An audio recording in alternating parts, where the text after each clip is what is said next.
তুমি কি দেখেছো কবু ফুটবলের শ্রেষ্ঠ জাতির পরাজয়? অবহেলা অবজ্ঞায় ওখানে যে হয় প্রতিবার ক্ষয়।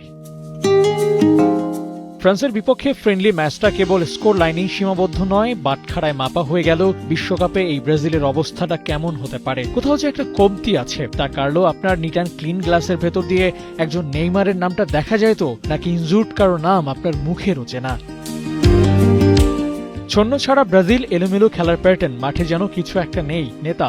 মাঠের ফুটবলে একজন নেতাকে মিস করছে ব্রাজিলের তরুণরা। নেইমার হতে পারতেন সেই লিডার যার কথায় দল বারবার লড়ত, জেতার জন্য মরিয়া হয়ে উঠত। মেসির আর্জেন্টিনাকে দেখেছেন তো, ঠিক তেমন।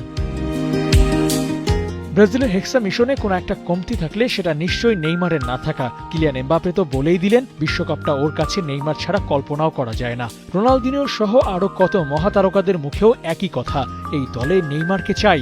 স্বয়ং নেইমারেরও ইচ্ছা এই বিশ্বকাপের পার্ট হবেন।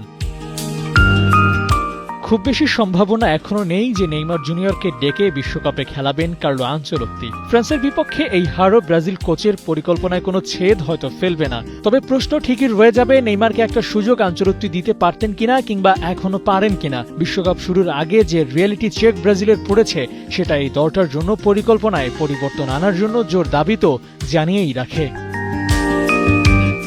কখনো কখনো এক্সপেরিয়েন্স ম্যাটার করে, কিন্তু কার্লো আনচেলত্তির দলের নয়া মুখের অগ্রাধিকার বেশি। এটাও কোনো ক্ষেত্রে ব্রাজিলকে কঠিন চ্যালেঞ্জের মধ্যে ফেলে দিতে পারে। হেক্সা মিশনের টার্গেটটা ব্রাজিল মুখে মুখে নিলেও খাতা কলমে কতটুকু এগুতে পেরেছে সেটাও বড় প্রশ্ন। আবু নাইম, ৭১।